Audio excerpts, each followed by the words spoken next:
I like your splash. Why, thank you. Happy Wednesday. Dmitry, how you doing, buddy? Devin, I'm doing very well. How you doing? Wonderful, thank you. Thanks for joining me. I see a very awesome studio upgrade since last time you were on. We got a beautiful Treasure Corals logo in the background. It's nice sound Thank panels, you. looking good. I learned from the best. I think you set a gold standard in studio recording in Canada, and I like to geek out, so there we are. Yeah, I was gonna say Than inspired me, but then he threw out in Canada. I'm like, okay, fair. But yeah, it's addicting trying to constantly do these little improvements and customize the space, but it's fun. Yeah, and just puts a little bit of a personal touch, a little bit of a polish on this thing. I just put that little tank behind me. This is my Hello Reef that's been on and off, but I was gonna say on and off. It's looking a little empty over there. yeah. So what happened was I first wanted to have like a real coral aquarium there, like a nice reef, and I wanted some easy hard corals as well. And it was fine for first couple of months, but then I'm just like, you got to do a large water change, and there's all these other things. I already have like 800 gallons worth of salt water. I have multiple aquariums, and it was just getting the least of my attention. And I Mm. just felt bad about this, and I've dismantled it. And I felt really good because there was one less thing to worry about. But I spent a lot of time in this office and I want something. So the next thought process is to actually do what I think it was intended to, which is an anemone tank, Nice. because technically anemones can handle pretty much anything. Yep. That'll be nice and easy too, which will be nice. Yeah. So probably just going to be a rock with a few anemones and two clowns, which have been with me for over 10 years. So Nice. Yeah, that's awesome. yeah, should I have be my, fun. my little guy on the desk. It got a water change yesterday for the first time in like a month. So Hmm. That's nice. I'm trying. My New Year's resolution is trying to be like, hey, once a month, all the tanks get a water change. So far so good, sticking with it. Really? Yep. Why only once a month? That's all I'm committing to. More. Yeah, probably just once a month. I'm obtainable goals is the thing. If you set it too ambitious, you're not going to do it. This is realistic. Or you have to just make it super easy, and then Mm. you will also get it Yep. done. I'm just noticing one of my torches fell over. I got to fix later. But Oh yeah, yeah. I know. That's always like that. So how many tanks you have kind of in your vicinity right now? Like what do you I have? could almost touch two if I spread out my arms. So I have three Ah. total. And what happened to the terrarium? Well, that's there too. If you're counting that three in this room, it's a little overkill. So Very nice. I guess this will be a future video probably. But so I got a new copper band yesterday. Me too. Oh, nice. Yeah, And Mr. Copybat.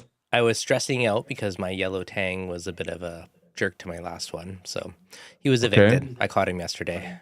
He's now in my LFS display tank.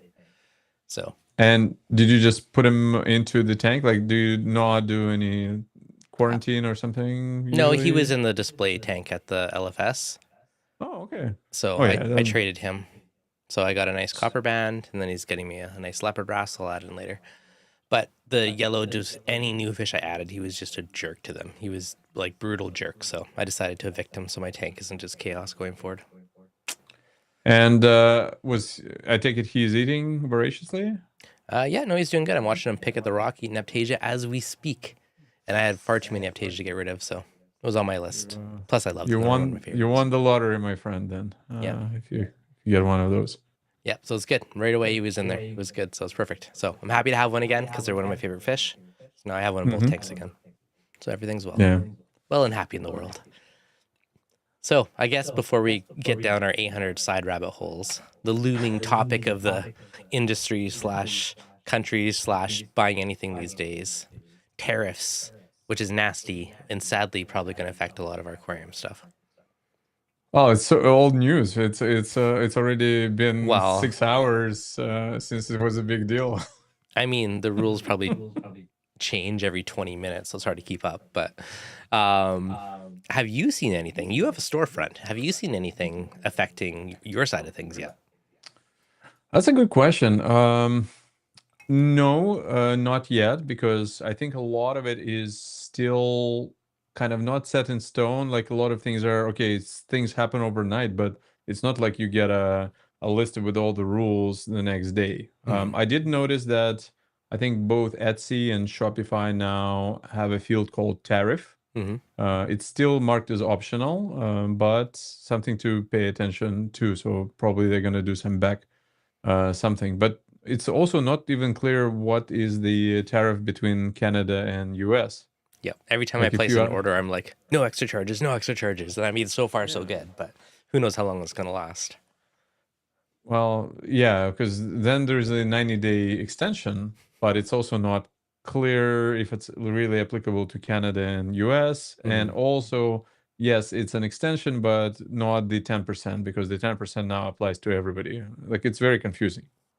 I agree. I definitely agree. There was an article on Coral magazine about it, was just saying like, the different rates for all the different countries. And, Yes. part of me wonders too, like, good old J-bows and a lot of those things that are coming from China, if they're, tariffing at like 100%, are they basically going to double in cost all of a sudden? So a lot of that stuff will be interesting to see how that plan plays out. Well, and it's interesting for Canada, especially because like we don't have that same thing with China. So if I'm ordering a Jabao Hmm. a pump, am I not paying this? But then our friends in US will, and then So what's to normally US prevent? is cheaper for products. Maybe Canada will become the cheaper source. I think big The time tables might turn. because if you have the what 125 percent Percent. tax, like And we don't, then yeah, it will be way cheaper over here, which will be interesting. yes. But like, if it originates from one place but flows to the U.S., like again, is that going to change it? Like, there's so many weird unknown variables. Yep. Well, whenever I ship dry goods to US, I have Hmm. to specify the origin of a product. Hmm. That is one of the fields. So potentially, like, China, if it's the origin, then Yeah. somebody will be paying this. And then, like, what's my incentive then to send that product over to Hmm. US and pay that big one? So it's Um, scary. yeah. I mean, the other side of thing is I wonder is too, if you take a look at things like ecotech and AI that are made in the U.S., like obviously some of their microchips and some of their parts are going to be coming from overseas, but they're made Mhm. there. Will they suddenly be like not as bad because everything else will be more expensive, or will they get more expensive too because their parts are cost more? I don't know. It'll be interesting to see how everything plays out the next little while. Yeah, it's probably how many, what's the percentage of parts as well? Because Hmm. if your chip is made in, say, China, but it's assembled here or like whatever the rules are, Yeah, we're all going to become tariff experts very soon, I think. I know. Hopefully, this is a temporary thing and it all disappears and goes back to normal in 6 months, but who knows? But what concerns me about this is, this hobby is already starting to be kind of on the edge of what's affordable. I Hmm. mean, it was never a cheap hobby to begin with. Obviously, we had a bit of a renaissance around COVID time because people were at home. There was all those checks that a lot of people got. All of that basically helped you stimulate Hmm. the economy from that perspective, and we saw a bit of an up. Yep. But right now, people are back to work. A lot of people are working out of home now and less time on their tanks. But Hmm. also prices, at the stores, and Everything's this is up. a luxury. Yeah. Yeah. I mean, realistically, if you already have a tank, you have gear, it's probably not too bad. But if you're a new person coming into it, it definitely makes it a lot more scarier. Yes, for sure. And especially in the beginning when you kill a lot more, Yeah. and especially when it comes to coral. I remember my first couple of years, it was just horrible. I can still kill things quite easily, but now it's a bit more effort, I think. More work, more work for demise. Yeah.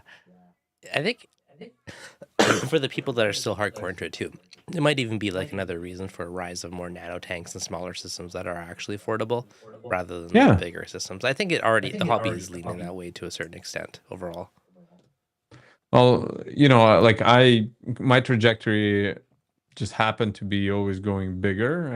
and I'm very happy with my massive 300-gallon aquarium. Like it's an amazing thing. Like I wouldn't miss that. Like I would never say no to that. Hmm. But part of me sees myself, let's say we move or something else. I might go with something really, really small, like a 40 gallon or 50 gallon, but I would just go super high end and like do 100% water changes every 2 weeks and all of the crazy stuff, and then just like geek out on the little nuances of the color and polyp extension, all of the other stuff. So Hmm.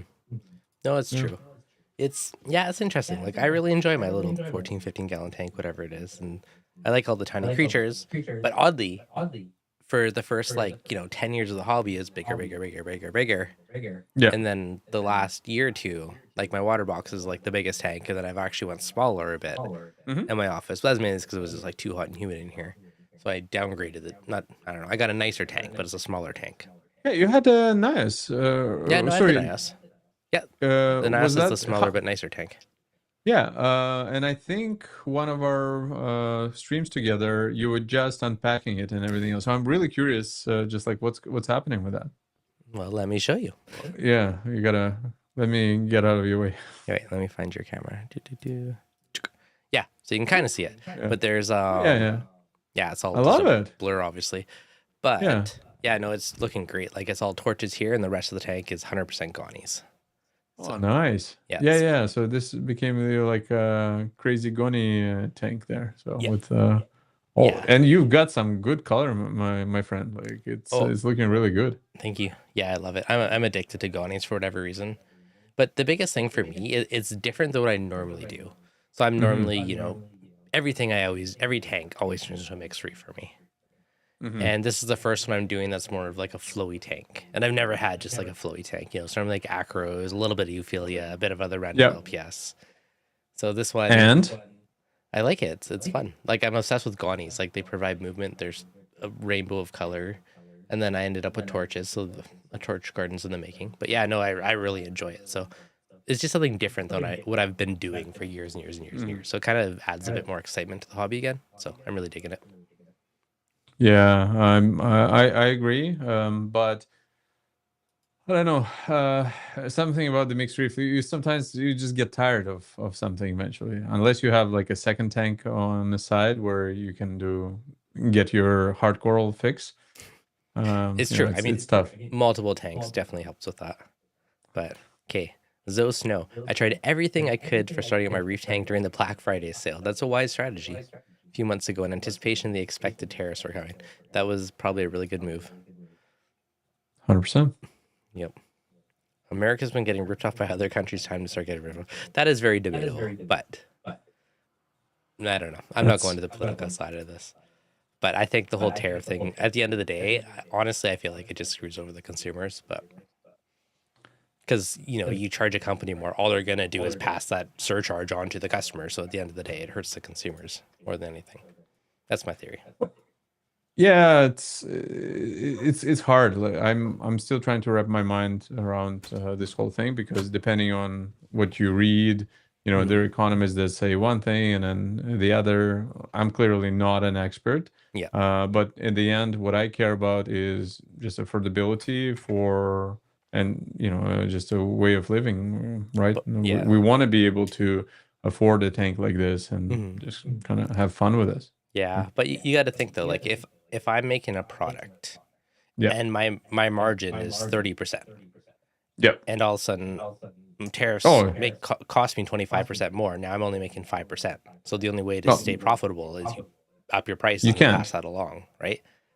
Yeah, that's again, as somebody who manufactures products, like there's certain level after which it does not make any sense whatsoever. Yeah. And you have only two options: either you stop doing it or you increase your prices. And guess what? Mhm. That if everybody else starts increasing them, it's a Yep. crazy spiral in of itself. So it can be crappy for a new reefer, which is why I think smaller Yeah. nano tanks will definitely be rising popularity. Now, the Mhm. other part of it I also wonder is how is it going to affect, fish and coral? Like, are they going to be affected? Is that going to be a thing, or are they going to stay status quo-ish? Well, that article you sent in Coral Magazine, I think they make a good point that it really more applies to the cost of the fish, Mm. not to the freight and other things, at least Which is right good. now. Yeah, because if you look at, it's kind of like the cost of coffee. We all bulk at, a $5 coffee or like Americano or something, whereas the farmers probably get less than 1 cent on Yep. this thing. But then if you look at the supply chain, kind of, I don't You want to know, justify it, but it actually makes sense because you actually like every part adds 20%, 30%, 50%. And then when it arrives to, US, for example, and then you have the store, you have to pay the workers, you have to pay the lease, all of the other stuff. It all adds up. And that's why it costs this much. yeah, no, that's fair. But yeah, like if you've ever looked at the import lists, Mhm. you're like, oh, this fish is $10, but then by the time you get it, Yeah. it's 50, right? And by the time you add all Yeah. the fees and the shipping and the Yeah. yeah. So I mean, Freight. yeah, The biggest thing, right? I mean, the fish itself is minuscule, but that amount of water, and it's also probably a formula for how much is going to die, because it's a trade-off of how much water to how healthy it is upon arrival, mhm. and you still probably lose, I don't know, 20% or 40%, whatever is the number. Unfortunately, that's the case. Like, there's probably never been a shipment of, say, 100 fish where all 100 fish were alive the next day. Yeah. There's the more water you package in is definitely a big advantage. Like I find Yeah. the better shippers do that. Like it's a bigger water to fish ratio, which makes a big difference. But then Yes. again, that increases your costs on shipping and ultimately the cost of the fish at the end of the day. But I think it's Yeah. definitely better for the fish and everything else. So there's all these trade offs throughout it. That's correct. Well, we I guess now have what 90 days before things will kind of change. Dun dun dun. So maybe this is a good time to stock up. I heard this morning a lot of people in US were lining up in Apple stores just to get those phones because, Really? phones may. Yeah, yeah. Oh, A crazy. friend of mine told me that. So if this is not true, I'll blame my friend. But uh, it kind of makes sense if the phones. I don't want to digress too much, but you heard about that freight train, 5 freight trains of phones that flew from China, right? Yep. So there you go. While you can, you There should goes holding probably out do for it. the next gen in the fall. Oh, it's. I have no idea what's gonna happen, right? Yep. I was holding out till fall. I'm still on like a 13, so Yeah.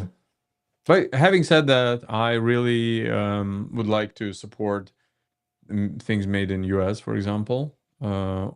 Even better, I'd prefer, to support things that are made in Canada. Um, like I see value in this. I mhm. think it's great to see something local as long as the math works. That's great. As But long the as it's like sustainability, reasonable. Like if yeah, it's within a couple of bucks, like 100%. But if it's like a massive difference, then that's where it gets harder to justify for a lot of people. 100%. And it's kind of the same with the fish because there's always this conundrum. Um, Hypothetically, let's say a blue tang in Canada costs, say, $80, Mm. and don't quote me on the number. But you go to the store, and when you get it, there is a, say, 30 or 40% chance it's going to die, depending on the store. Maybe it's 10%, maybe it's 40%, depending on how reputable the store is. If somebody were to say take the risk and I start a farm where I take that blue tank, maybe I get it at wholesale, so cheaper, but then I spend a month just feeding it, doing extra quarantine, whatever it is, and now this fish is as if I got it from your tank and it's been with you for a year. The question is, and I'm going to put a price tag of, let's say, $120 or $160. Hmm. People will balk at it. They'll be like, no, no, no, no. Like, I mean, this is too much. This is what I hear from everybody. However, if you do the math, uh, with the percentage of the death rate and everything else, it's a completely justified price, but people just don't want to pay it. No, that's fair. I mean, I can see that. But at the same time, like after being in the hobby for a while, if I knew a fish was like 100% healthy, happy, it didn't have any pests or anything that would affect the other stuff, no, I'd be willing to pay a little more for it. Yes, but 80 to 120, like I'd probably spend the extra $40. Like I'd be like, okay, I don't have to worry about it. It's healthy, yeah, it's eating, it's not gonna risk of losing it, like your pretty thing. Like, I'm staring at my copper brand. When we first started the stream, I'm looking over, I'm like, where is he? And I see him swimming around, yeah, like whew, he's still there, he's good. yes. Yeah. I would agree, but if you ask kind of everybody, I wonder what's the percentage that would necessarily say this way. And also, when it is going to actually come to be the time when you have to, take your wallet and pay, I bet, part of you is just going to go, well, maybe I roll the dice and get, one on Boxing Day sale for $60 and maybe I'll be fine, right? I can It's a see little bit of people. that. I'm pretty picky though. Like I'll sit there and stare at a fish in the store for like half an hour and make sure he's like happy and healthy and he's not rubbing on stuff, doesn't have any weird Oh, for sure. spots, Like Yeah. I'll just hold out if I don't think a fish is like gonna in its prime. But yeah, I can see a lot of I people not doing that. Well, and another telltale sign is the belly, right? Like I now like I look at the fish, I see right away when the belly is off, and just kind of no, that's not the case. Nope, that's definitely a big one. I'm staring at mine. He's grazing the rocks everywhere. It's glorious. He's almost Oh, too small all though right. for some of these Well, big aptasia, but I'll get there eventually. yeah, it's a good challenge. So Yep. how long? So you only had them for a day, though, right? Did I buy him yesterday or the day before? I don't know, a couple days. So nice. Well, I think both of us got it on the same day. Might have been So yesterday, actually. Was it yesterday? Yeah, it was yesterday. that's nice. That's Uh, amazing. because I caught the yellow tang because I was on a quest. I was like stressing for like a month if I like quarantine them or if I like put them in a acclimation box or if I Yep. put the tang in the acclimation box and variant the rock, but I didn't really want to do that. So finally, the guy at the store is like, I wouldn't mind one on the display tank. I was like, all right, I'll catch him for you. I was like, How did easy. you catch the yellow tang? I borrowed a fish trap, but I didn't actually end up using it, which was funny. Anthony, for the $10 super chat, buddy. Appreciate it. So, no, it's not in here. I made an acclimation box a while ago, and then I put it in the tank with the nori clip in it. And of course, he wasn't swimming into it. Yeah, that's I go to the always a fish problem. store. I borrow an acclimation box, and by the time I came Yeah. home, he was in there with the nori. So I quickly put the net down and trapped it, and then flipped the box over and got it up. So Wow, you just lucked out, eh? yeah, and then I also had a Melanaris wrasse, which was really pretty and big, but he Oh, those are. constantly flipped over my corals. He was big. He was beautiful and big. But he constantly flipped over all my gonies onto the sand bed. It was like every other day he knocked one. So I was like, so Yeah. I caught both of them and just brought them to the store and like, hey, these can live in your display tank and I'll trade you for some other future fish. I would have taken the yellow tang off your hands for sure. Well, I'm like, I have 3 of them. As much as I know they're harder to get and I didn't want to give them up, he was just too much of a jerk. And it just like, I was like, I don't want to take out every You know fish what? I It had. depends on sometimes when they switch tanks, they may completely change their personality. It's also possible. Well, my other thought is, do I put him into my water box? Oh, Which yeah. which could be, but there's also 2 yellow tangs there already, plus a bunch, and he was such a jerk. I'm like, am I just gonna cause like chaos war in the tank, or is it be fine? Yeah, no, I hear you. Yep. What do you look for in tanks? Yeah, usually pinch belly. If you see their bellies are sucked in too much, it's usually because they're underfed. Yeah, it is already too bad. Well, Yeah. that and the skin. Yeah, like if you're looking at a fish, you want to see like a little bit or at least flat, but you don't want to see concave. That's the biggest thing. Yeah. What I love seeing, and you will never see it at the store per se, but nice fat tanks. Because if you have ever snorkeled or dove, the fish in the ocean, they look completely different than the fish in our aquariums. Yep, that's fair. They're like torpedoes. They're like those cigars. Just a Like they're this shape. Yes. little streamline. Speaking of signs, I forgot to do this. Do you know what that is? What? So apparently this is now the coral greeting. So I was doing quite a segue, but anyways, I was doing a podcast where I was talking about polyp extension, and as I was describing what the polyps are, I was kind of, doing this gesture.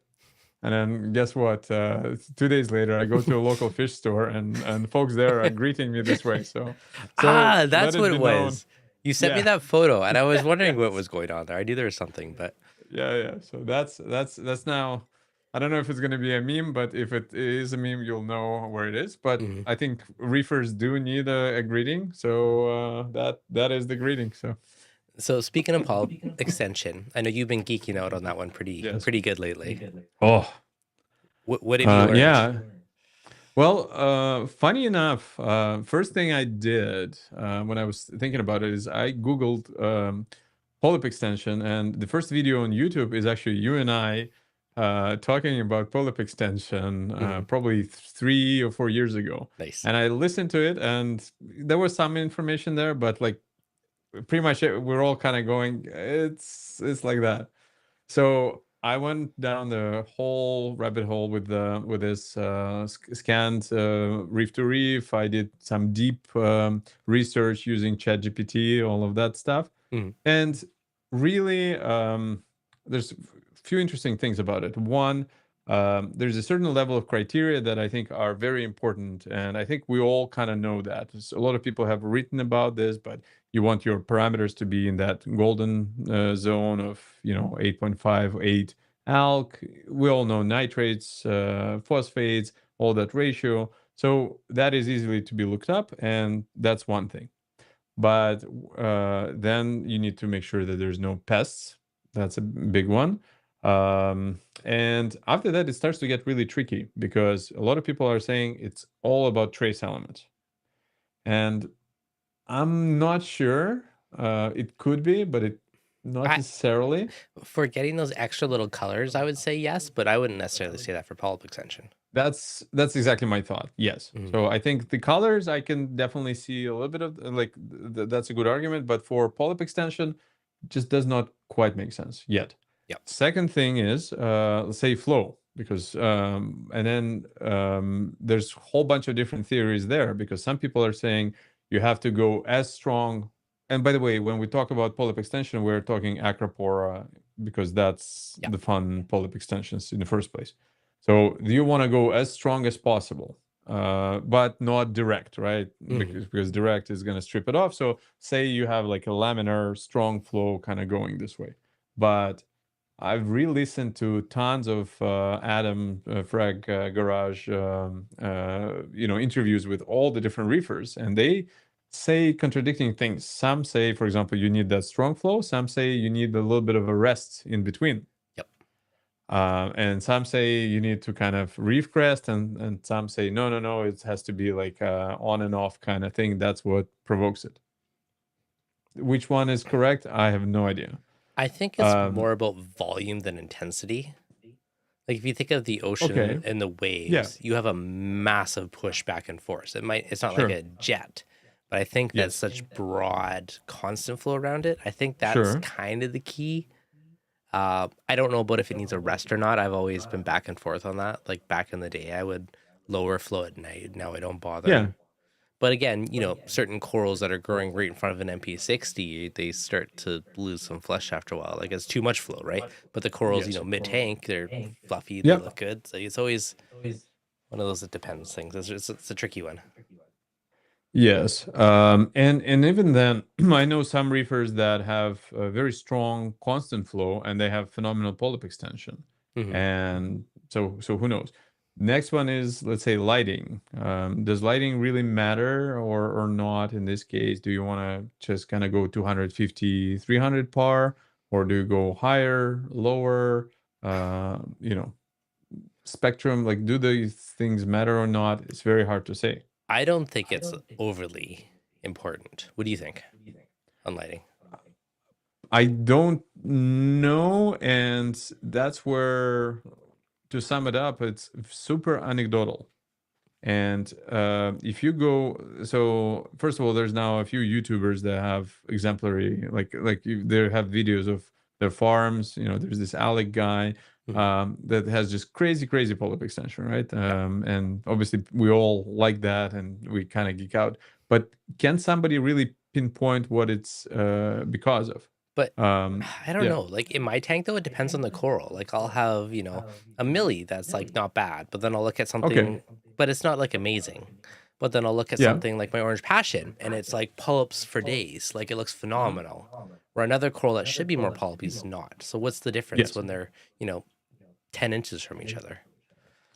That's exactly the conundrum, right? I mean, Hmm. I have my Marvin the Martian that always has the polyps, and that's not interesting. It's the orange passions of the world. Yeah. But another thing that complicates it is that maybe you've hit the right sweet spot, but you need to wait a month for the effect to for it to take effect. Mm. Or I also believe that sometimes we mess up the coral so much that it will never have it, even if you kind of have the right environment. Like Mm. maybe you overdose something or something else. It just can be different. Have you And tried yeah. dosing for benzodol in your tank? Yeah, I did. So that's phenomenal, and I've done the whole course of those flakes Yep. Do you in have any? US, which you can no longer get. Do you have any? I don't. Okay. So I went online. I'm kicking myself for not having ordered before because Hmm. I thought they'll be there all the time. And I went, I think, a week ago just to buy some, just to kind of sit on some, and it's out of stock, and they no longer can get the Ah, medicine.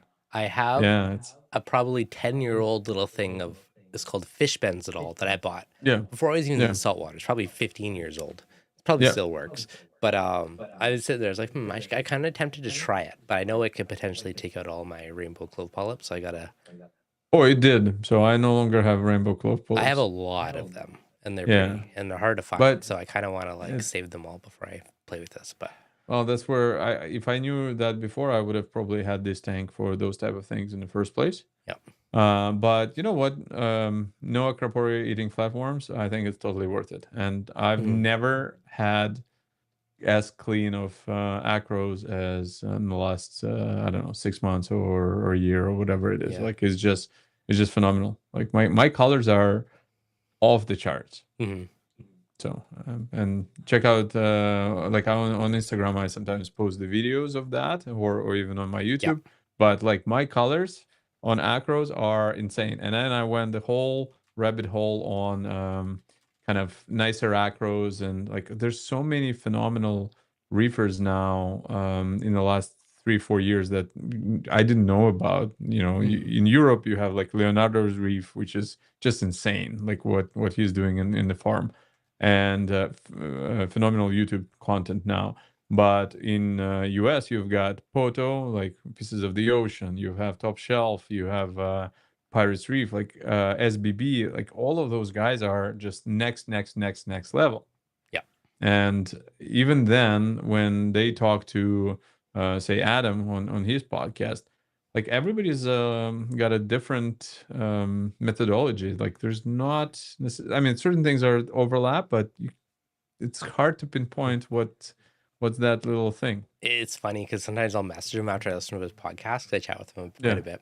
And I was like, so has yeah, this changed anything? Because, I know you're doing one method and your guest is super yeah, successful pushing the completely opposite. And it's always yeah. interesting. But that's reefing, right? There's 20 different ways to accomplish the same thing, which I think is kind of the fun aspect of it. But That's that's exactly right. hmm.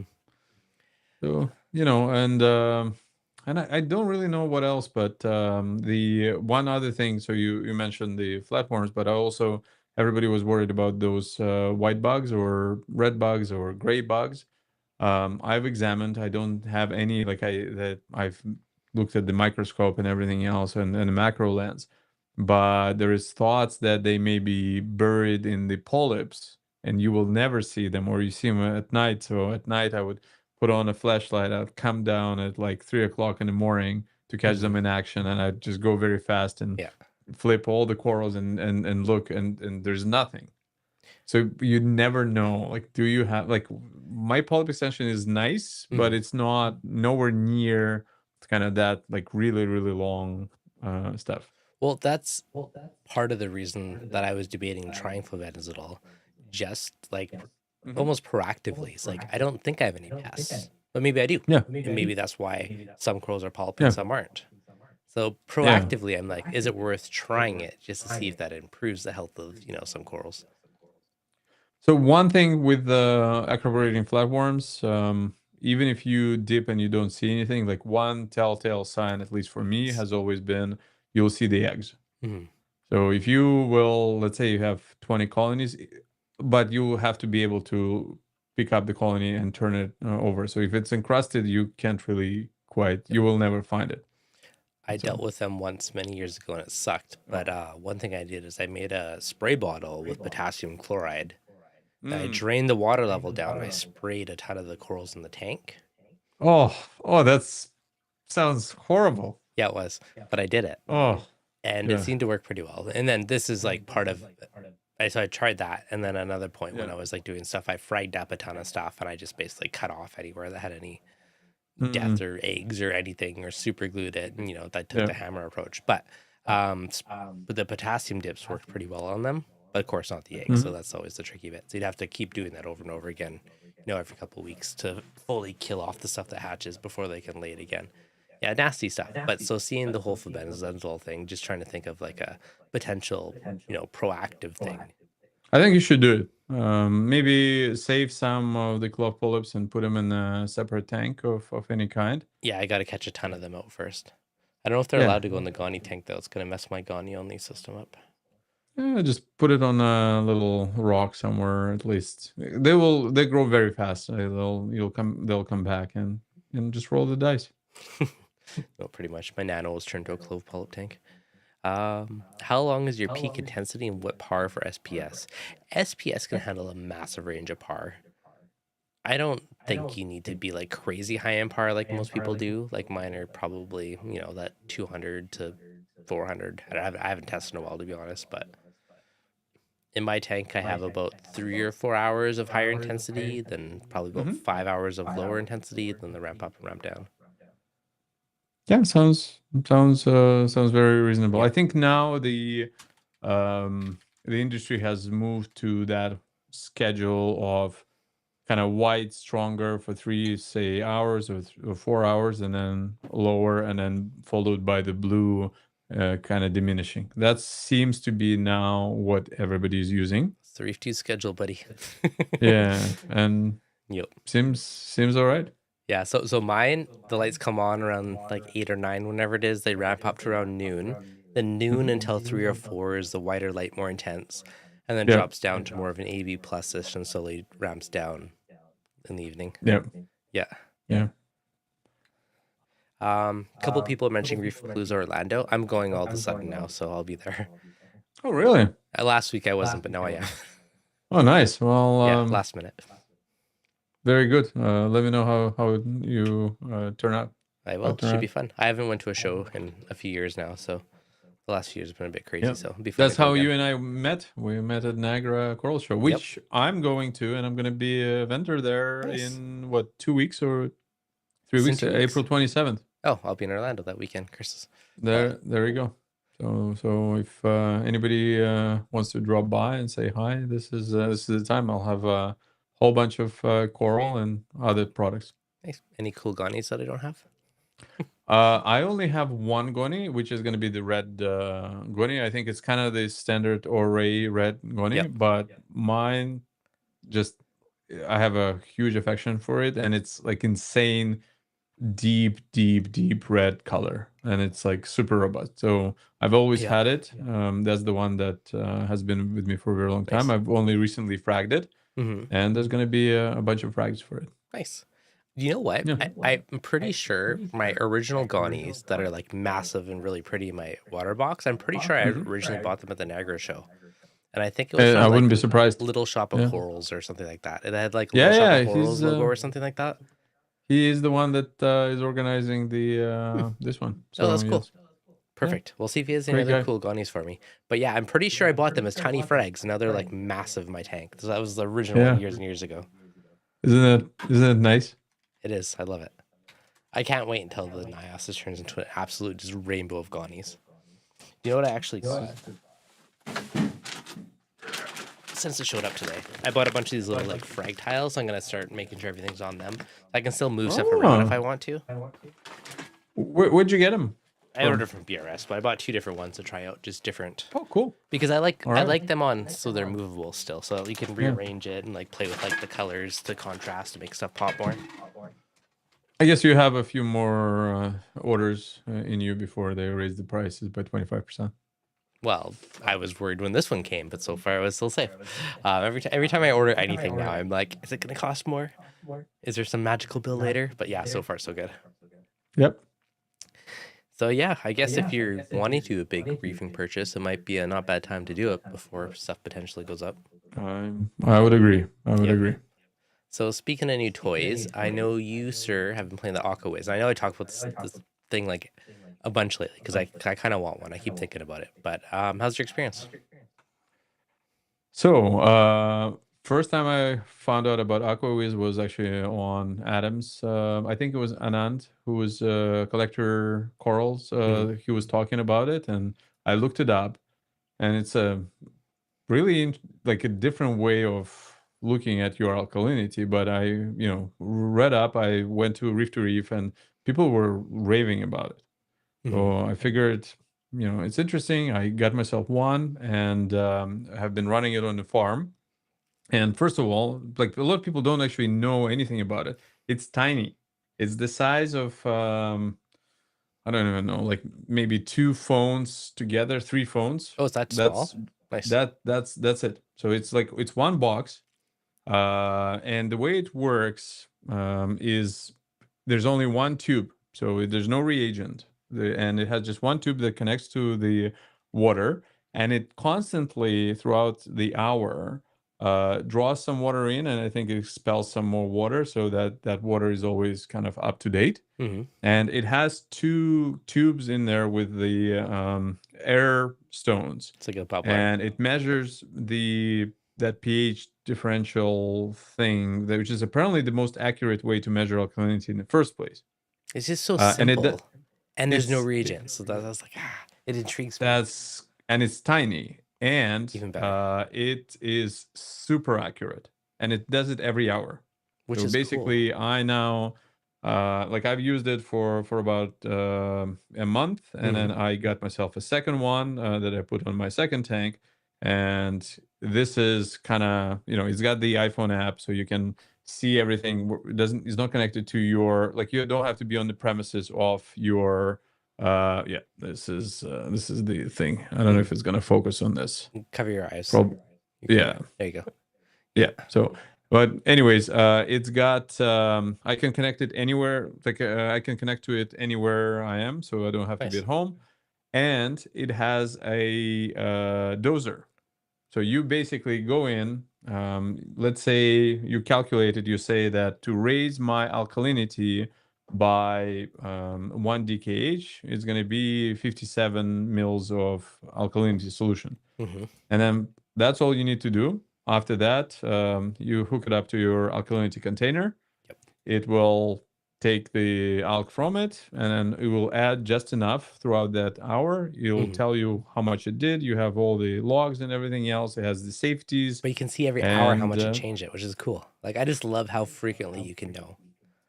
And the biggest thing for me was figuring out what's happening at night, because like a lot of people, you know how they say, oh, you need to do kalkwasser only at night, but many people do it in the opposite time. Oh, you don't need to do alkalinity. This tells you exactly what is going on in your tank and how it's connected to your lights and everything else. Yeah, that's cool. Okay, this is a good question. Will the AquaWiz work with Alpha Reef since it's bicarb and doesn't affect pH? There's a bit of a delay on it. I know they tell you to go off the calcium. So this is a good question. I was actually half curious about that too. Well, I don't think it will. First of all, this is. I think it will still affect the pH because this is alkalinity. It's not measuring pH to dose. It's measuring the true alkalinity of your aquarium. And when you dose all for Reef, you're also affecting the alkalinity. Yeah.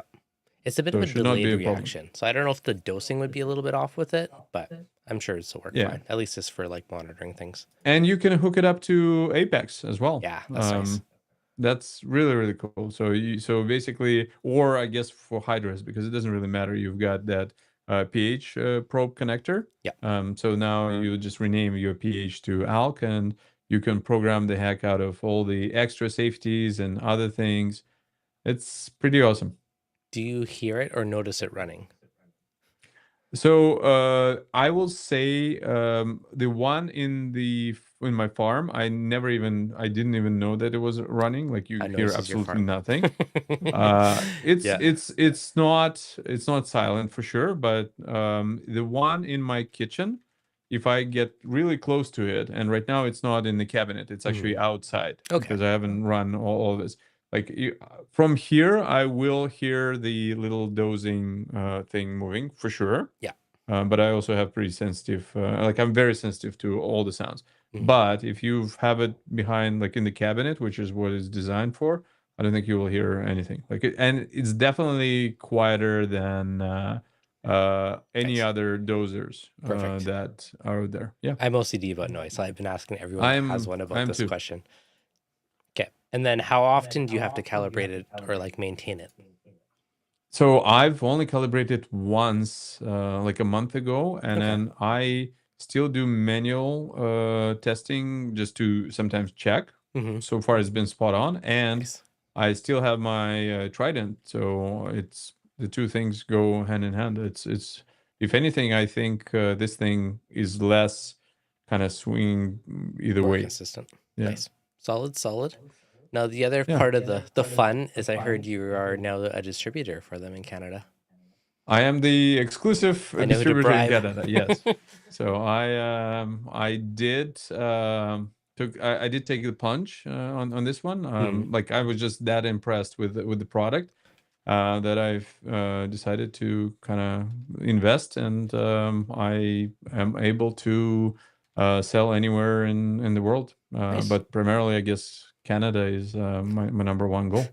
You So there know, you go. if tariffs make it cost more in the US and it doesn't affect it in Canada, maybe it will be cheaper. Well, first of all, it's not from China. It's actually Taiwan. Okay. But no, that's So my point though. If you got it yeah, direct to Canada yeah. and the US had tariffs on it, it might be Well, cheaper to order one from Canada. I would have to still specify the origin, I think, Yeah. and all of that stuff as we talked about. So I have no idea, That's but fair. I'm half joking, but in it might be serious. yeah, but in any case, yeah, it's been a fun ride so far, and a lot of like people that care about corals, they've you know how many people reached out. It was really cool, like and they're really impressed when they see it in person. Let's put it this way. Yeah. Yeah, I don't know why, but I've just been super intrigued by this little device the past month or two. And every time I see one, I'm like, Yeah. I kind of want one. So I've been constantly pulling people to like get the feedback on it, but it sounds pretty positive so far across the board. Well, let me see what I can do for you. Maybe you will somehow end up having one. So, That's awesome. and then you will give your unbiased opinion No, of definitely. this. I So, mean, not yeah. to be honest, like initial thing, I'm like, what? No reagent? I can test as much as I want? Because like, I'm kind of cheap on that front. And, originally Alcatronic, because it's so cheap to run. And even the Trident, which is great for everything else. Yep. But I also like being able to only test half as much. So, it lasts twice as long. So it's one. So if you've seen the box for Alcatronic, I think Yeah. it's half of that Okay. box. That's not So bad. it's That's like pretty small. it's tiny. Like you can fit it like almost anywhere, kind of thing. So yeah, and it will send an email, which I do really like. So you can say very easily, this is my margin. So let's say Yeah. I'm at 8. If it goes outside of 0.5, send me an email. And it does it once, and like it will follow up maybe later on, but you don't get them like every hour. Okay, I was As gonna say that's a lot of spam. If every hour you're like email. yeah, But no, that's pretty yeah, cool. which is yeah. So far so good. I like it, and I guess there's going to be a link in the description below. So folks, if you want to check You're it in out, Canada, or it's cheaper to order from Canada, you know where to go. yes, You that is should correct. put your website in there, Treasure Corals. Just add a little .com or .ca or whatever it is afterwards on your neon sign. Oh yeah, well yeah. So I hope people will We'll figure it out. will put the two things together. But yeah, treasurecorals.com is where it's at. Beautiful, love it. So, any other Yeah. new toys, experiments, stuff you've been playing with on your side? Well, you know what? I think what is amazing, if you like, we don't really see that innovation very often when we're in it, Mhm. but looking back and where we started out, even like 10 years ago, it's a completely different industry. Like think about it. We've had all those pests that now there is a solution to pretty much every pest, which Yeah. is a godsend. You if you told somebody that you will have a device that will measure nitrates and phosphates, they'll be like, no, it's impossible. Guess what? We have it. We have the one for calcium, magnesium, alkalinity. We know so much more about the spectrum, and I'm seeing this right now in the hobbyists, where before people, not a lot of people could even keep Acropora, but I'm betting that over the next couple of years, a lot more Acropora is going to be everywhere because Yeah. most of the big hurdles have been, eliminated. We figure out the spectrum because that Mhm. was a big one of like the light intensity and everything else. When LEDs just came about, we were burning our corals because everybody was playing with all the settings and everything else. Yeah. But now it's amazing. Even thinking like 10 years back, like we did not Yeah. have auto testers. We don't have any of this automation that we have now. Like, yes, there's like apexes and like, Yeah. some of them stuff, but like now the stuff that we can do now is crazy how much more automation we can do, which is interesting because like one aspect is like, okay, maybe you're not quite as in tune with your tank as when you're Yeah. doing it, but at the same time, you also have the safety net to prevent a disaster from taking out your tank, so you'll be successful for longer. So it's interesting. It's like, yeah. And also information because when I started out, there was Reef to Reef. Sorry, there was Reef Central. There was Reef to Reef was the new kid on the block back then, Hmm. and that plus a couple of books that I still have, and the Coral magazine were the only sources of information other than the anecdotal reefers that basically will tell you whatever is working for them. Yep. But now you've got experiments. Like, I mean, I think BRS has done a remarkable job at kind of trying out all those different things. And then now there's so many folks that have exemplary colors and corals and husbandry, but also they share it with the rest of the audience through YouTube, through Instagram. Like it's a great time to be reefing right now. Yeah, no, it's very true. It's like the downside is some stuff is more expensive. I can hear myself Yes. echoing in your speakers. Is messing with me. But the downside is some things are more expensive, but stuff is also easier, which makes you more successful. So it's definitely a trade-off. Well, yes, but I think the coral, if anything, is a lot of it is Better. now better and sometimes cheaper. Yeah, more colorful. I mean, the frags are smaller. That's probably the downside. But the amount of colors and stuff we can get now versus back then, there's rainbows of corals these days. Yep. Have you ever used a What Versa about to you? pump calc? Sorry, just chat question. Quick question: when using an Ecotech Versa with calc, how often do you change the tubing? I use one So to push RODI through a calc reactor, and I don't think I've ever changed that one. The one for my calcium reactor seemed to get eaten up a lot quicker with that low pH. Most of the dosing ones seem to last ages. So I've never pushed calc directly to it, but it would be a bit harder on the tubing, I would assume.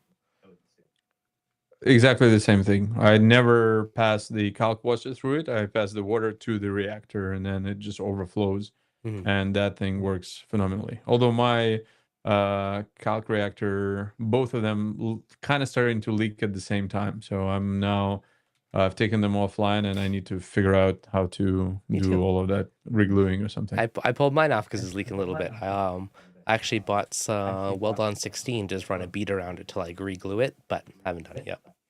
So I've been calcless for a while I'm in exactly the same situation, and I have a buddy coming over sometime this week to help me out with this. Is the 16 the liquid or gel? Gel. Ironically, it's on my desk. Methylene chloride This is is not the scripted. liquid. No, this is Yeah. literally it's on my desk. Yeah. Methylene chloride is the liquid that you put right between the seams.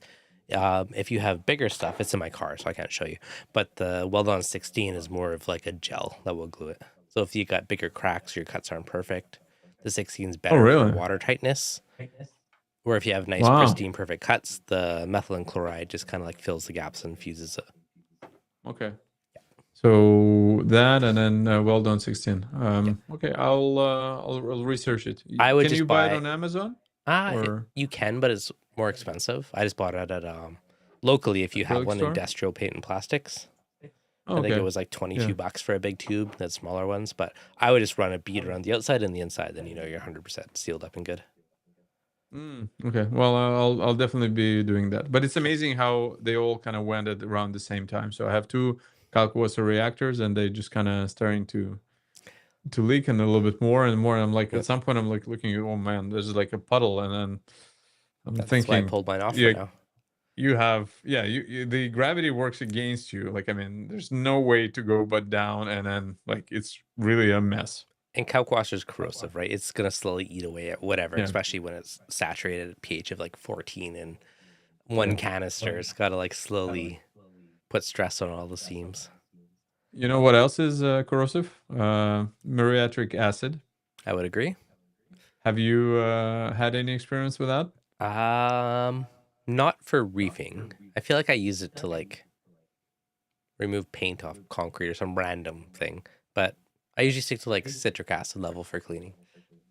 But what were you doing That's with probably muriatic what I acid? should do Yep. because I managed to like really mess up my kitchen sink. I had to replace the kitchen sink there because when I discovered muriatic acid, I was just so enamored with it because when you take MP 60 fully covered in coralline and gunk, Yep. you just pour it and it's like magic. The only thing is just it smells. You want to have as much air circulation as possible, Mm-hmm. but then I would like throw it down that drain and it immediately like after one or two times like it cut through all the brass or whatever is there. So I had to just change it and then never do it again. So it won't do anything to plastic, so down the line there's I nothing was that will gonna say, happen. as your drain pipe's okay.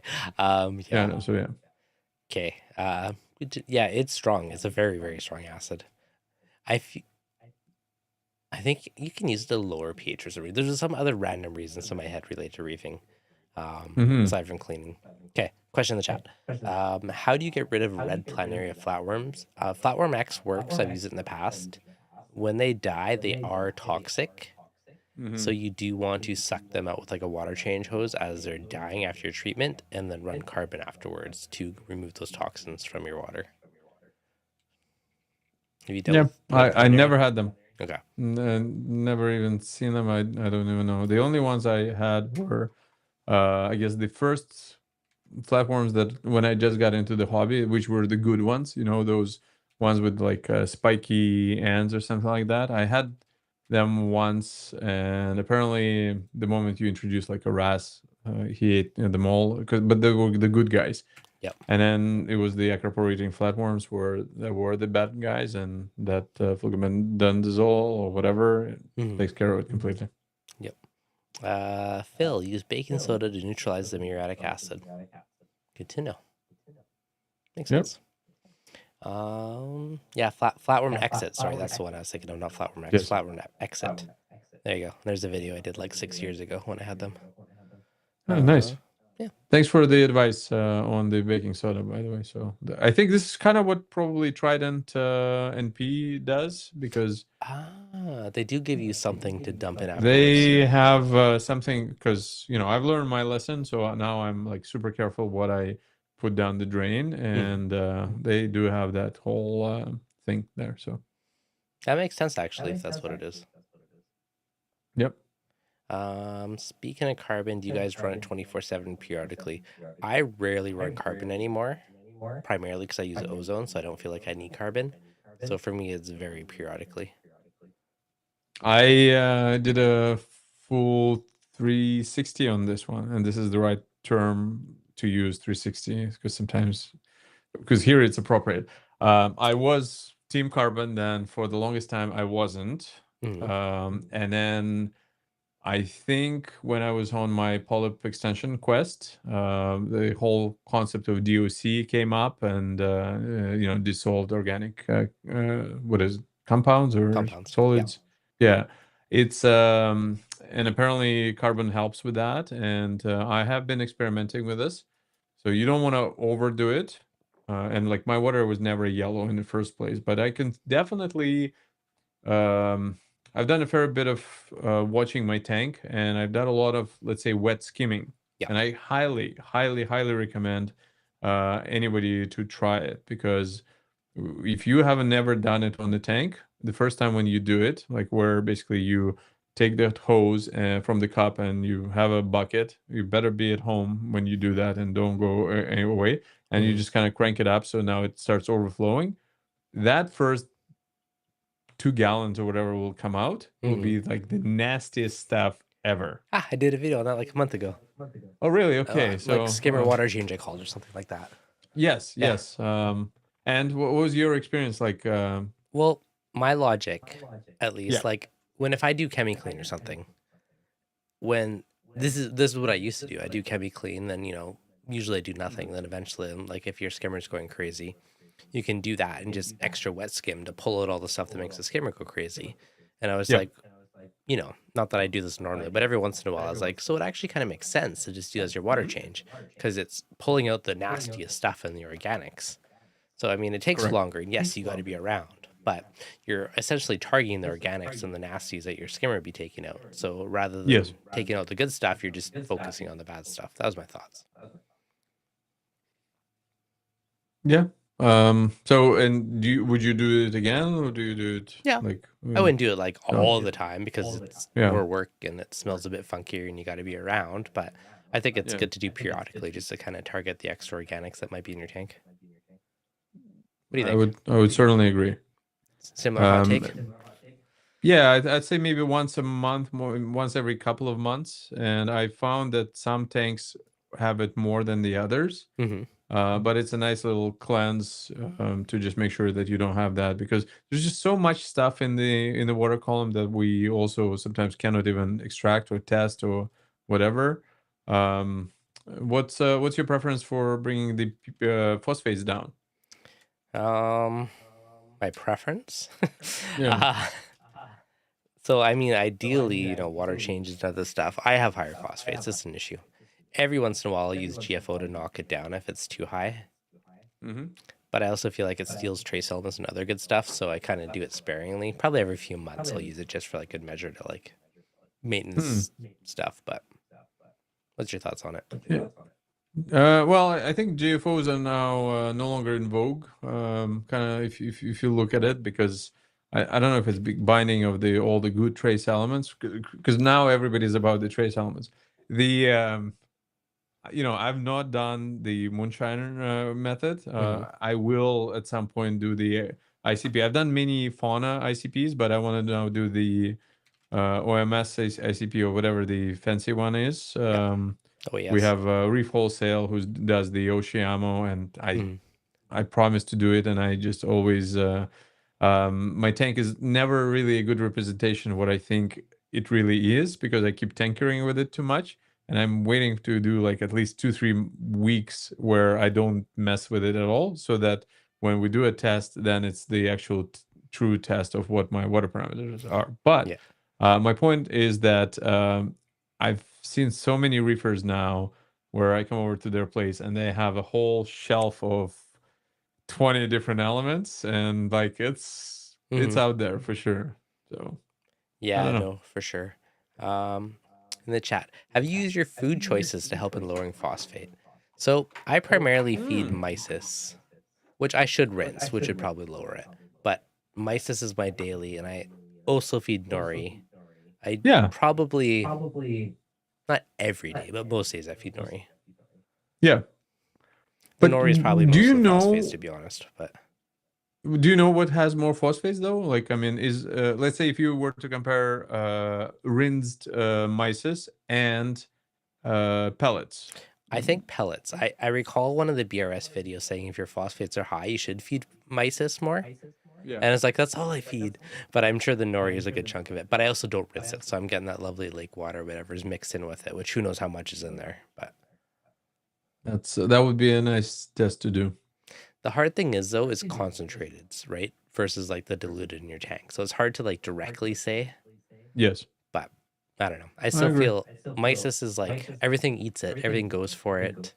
even the teeny little particles of it, I feel like it feeds the corals and the polyps grab it. That's kind of why I For sure. deornament it. But Yeah. the trade-off. I would agree.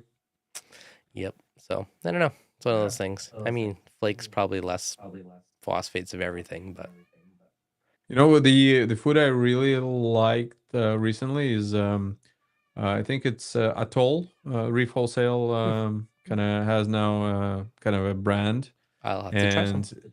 and they have this frozen food, which is some sort of a shrimp. Maybe it's a freshwater shrimp. I don't really know, but it's really awesome because those things are super clean. Nice. Like I don't even rinse it because that water is not gunky, Mhm. and it just feels healthy. Like when I give it, like it's bigger chunks, but my tangs are just going absolutely nuts for it. So like I feel every time when I kind of feed it, I actually feel good, kind of Nice. giving like pure meat to them. I shall So have to it's try very this good. one. I like Yeah, it. Yeah. definitely give it a try. Yep. But yeah, no, mice is my go-to.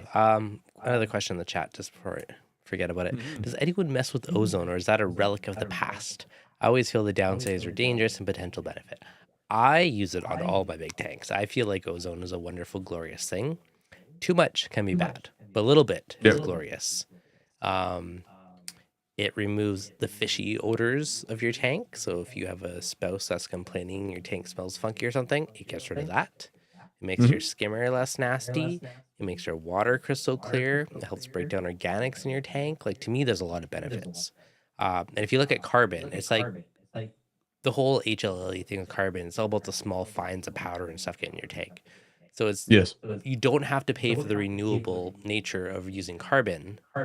Yes. So it kind of pays for itself that way. That's how I look at it. So I'm a fan, mainly for water clarity, but there's the getting rid of smells stuff are all the other benefits. I would agree. Yeah. I've never used ozone. I know you're a big proponent, I'm and a every fan. time you and I talk, I always thinking of doing it, and I just get carried away. But I definitely see the value, and it's one of those things where I think if you moderate in use, then you're totally fine. Yep. The other things that I do that I feel are also good, both of my skimmers, I have some soda lime on top of it. So ideally carbon you could put on top to absorb the residual ozone, but my circulators recirculate with a bit of soda lime pellets. So by doing that, it kind of recycles the air, so it doesn't really let much escape. So I don't overly worry about it. And I also only run it from like 2 a.m. to 5 a.m. or whatever, like when everyone's in bed and no one's around the tanks anyways. So to me, and I also run it at a lower amount, right? So lower amount for a few hours rather than crank it up. So I feel like there's very little risk Downside. involved in this method that I've developed. So I would agree. Yeah, so that's my method. Method to the madness. Tried calcium carbonate cloud recently. Oh, so you're using basically, so basically using calcium carbonate chalk. So that acts as a flocculant. You could dump that in your water, and it'll bind the particles and organics to it, and then it can be taken up by your mechanical filtration. So it definitely works. I think Reef site, and the Instagram account, this guy is really big into this one. So I was doing it hardcore for a while when I was taking out all the Vermetid snails, and yeah, it definitely does work with organics and other stuff. And did it work with the snails? Yeah, definitely. It was a tag team of that and bumblebee snails, but between the two of them, it definitely did. I hear my child But yelling. did you get rid? Did you get rid of them completely? I mean, some of the tubes are still there, but I stopped seeing little stringies and stuff, so I'm pretty sure I got rid of most of them. So I think it was pretty darn successful. We've got reefing royalty in the chat. So so this is the new greeting for all people in reefing thing. Just the polyp hand. Yeah, this is the polyp hand. So you can do it the left or right, but this is how reefers now greet each other. When starting a new trend. I hear my child yelling dad in the background, so it might be wrapping her up pretty quick here. If they're polyp hands, exactly. If there's any last burning questions in the chat, re-ask. But yeah, no, it's good times. So you're going to be at the Niagara Coral Show in a couple of weeks. So if people want to get any of your goodies, they can come there. Are you going to be selling your fancy auto testers there? I will actually bring one AquaWiz with me, and I'm gonna hook up to my frag tank so we Nice. can actually see what the alkalinity is throughout the day. Because I'm not gonna be dosing any alkalinity. I Yep. will be only topping off the water, but probably the alk is slowly gonna be coming down. But if anybody's got any questions about AquaWiz, you can message me. Just go to treasurecorals.com, or you can send me a message on Instagram or YouTube. And if you want to see it in person, you'll see it on April 27th in Niagara Coral Show. Beautiful. I like it. Yeah. And if you forget the domain name, just read the neon sign in the background. Yeah, Title yeah. Gardens. How long did you calcium carbonate hardcore? Probably a good 2 months anyways. Like, it was a bit of a long haul to like keep doing it. It might have been longer. I don't remember, to be honest. I just randomly did it every few days. And it definitely did help taking out the vermetids. That and the bumblebees. Now, It did they worked, come but back? it took a while. I don't think so. But I have some of my Nano that snuck in on some coral, so I should probably do it again in there to pay more attention to how long it takes. And what's the mechanism? Like, because the flagellant is in the water column and they extend and they just they choke on it kind of thing? Like, Yeah, so what's... it's essentially they'll grab particles out and pull into their mouth. And because the Yeah. calcium carbonate has zero nutrition value, it basically starves them out. Well, but wouldn't there be also... So it's not because they kind of suffocate Kind of. and It kind die, of it's just starves them out because they're capturing all the interesting. calcium carbonate powder and they take it in and they don't get anything out of it, right? So, That's interesting. yep. Okay, I have a couple here and there. So the one that I need to get rid of is Asterina starfish. And if anybody will tell me harlequin shrimp, I will vehemently disagree, I because had one and it devoured them. So, I will. I don't know what kind of monster you had. you had a dud because anyone I've seen, that's the only thing they eat. And it was funny They because you do. put it in the tank and all of a sudden all the astrine would be at the very top of the glass at night. It's like Yes. they know. 100%. So I agree with you completely on that. But I find that they multiply much faster than two decent size. So I have in my farm, which is about, I don't know, 300 gallons, 400 gallons in total volume. I had a pair for 2 months. And I was also using the little tube to basically suck all of them out. Yeah. And I thought that I was on a winning path. And at some point, I'm like, it's just they keep reproducing it. There's more and more because they keep hiding under all the plates and all the things that the harlequin cannot get to. So that's the problem. Yep. Yeah. No, that's fair. Maybe, I don't know, just manually remove the ones at the top. Let the other ones go down. Blow them off the tricky baster. Like, Get a third one. I don't know. There's too many of them. Just time. They'll get them eventually.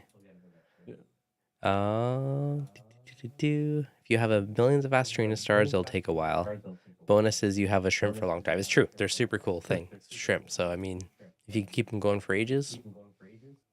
Oh, they're awesome. So Yeah. I'm definitely happy, and I'll have them in as many tanks as I can. Yeah, they're beautiful. I love They're those. incredible. If I could maintain Asterina stars more, I would have one. So I'm jealous that That's nice. You can keep them. All right, guys. I'll send some over your way. So with I'll the shrimp. bring some with to, the shrimp.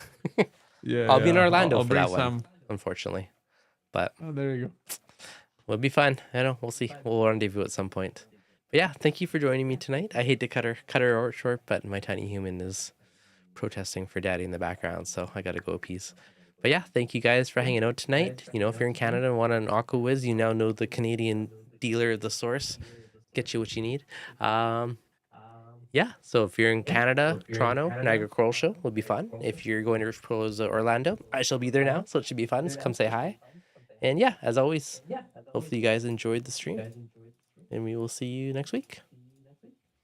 Thanks, guys. Thank you. It's always a pleasure being on your channel. Thanks for joining me, guys. Have a good night.